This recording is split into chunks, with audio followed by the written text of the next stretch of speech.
Well, hi, everybody. Welcome to Afterburner. I'm Bill Whittle. A few days ago, Barack Obama personally inserted himself into the Fast and Furious scandal by throwing the cloak of executive privilege over a series of documents that Attorney General Eric Holder was supposed to deliver to congressional oversight. Now, the irreplaceable John Hinderaker over at Powerline blog makes a compelling case for how legally weak this claim of privilege is in this particular case, which leaves us staring squarely at the real question, namely, why would the President of the United States tie himself directly to this issue unless there was something very, very large at stake to justify the terrible appearance of it?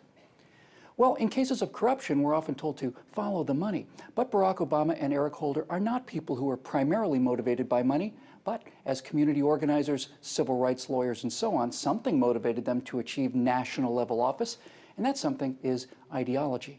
So if we're going to understand executive privilege and Fast and Furious, we need to follow the ideology. Prior to his election, Barack Obama was rated as the single most liberal member of the U.S. Senate, and one of the ongoing staples of modern progressivism is gun control. Eric Holder has long been an advocate for draconian gun control measures here in America, going so far as to say that the job of the government should be to, quote, really brainwash people into thinking about guns in a vastly different way, unquote. Now, on March 30th, 2011, Barack Obama spoke to gun control advocate Sarah Brady, who said that the president told her that gun control was very much on his agenda, and who then added, quote, I just want you to know that we're working on it, and then went on to say, we have to go through a few processes, but under the radar, unquote. Brainwash the American people about the horrors of guns and do it under the radar. Now, early in his presidency, Barack Obama frequently repeated the falsehood that the vast majority of the guns used in the horrific Mexican drug cartel violence came from American gun dealers in order to use this mind-boggling horror down south in order to apply gun control pressure here in America.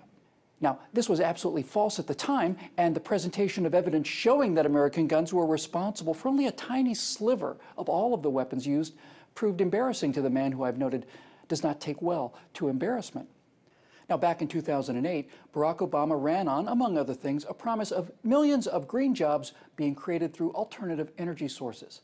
And when these jobs didn't magically appear, he used the power of the office through debacles like Solyndra to make them appear.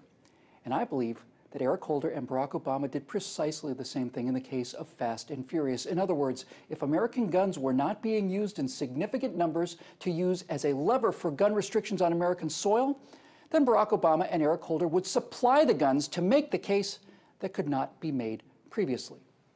Now, it is true that George Bush's Justice Department had a program called Wide Receiver that was designed to sell guns to gun traffickers in order to catch them, but these programs are nothing like each other. Wide Receiver used protocols familiar to every narcotics department drug buy, namely controlled delivery. That means that the bad guys under surveillance buy illegal drugs or guns and are swooped down on by law enforcement officials once they commit the crime.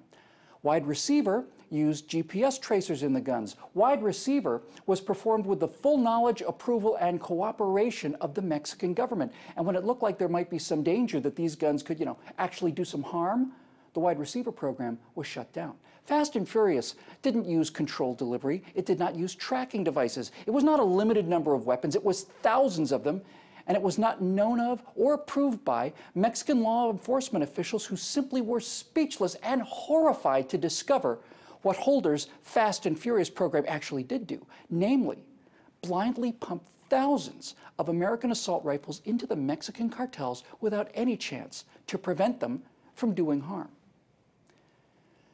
And now we get to the brass tacks, because the mainstream press has referred to Fast and Furious, when they refer to it at all, of course, as a botched law enforcement program. But Pajamasmedia contributor Bob Owens hit the nail on the head when he said that this is nonsense, because as Owens writes, and as I believe, Fast and Furious was designed to require Mexican casualties in order for it to accomplish its mission, which was to bring back the Clinton-era assault weapons ban here in America.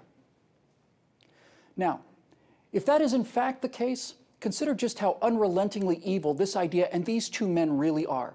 In order to achieve an ideological end that they desired here in America, one that's roundly rejected by the American people they were elected to serve and not dictate to, they pumped thousands of deadly weapons into the most violent, horrific murderers on the face of the planet today. And this ideological decision cost the lives of no less than 300 Mexican civilians, 300 people confirmed dead as a result of this ideological horror, not to mention this American hero, former Marine and Border Patrol agent Brian Terry, who was killed using weapons supplied to his murderers by Eric Holder, very likely under the direction of Barack Obama.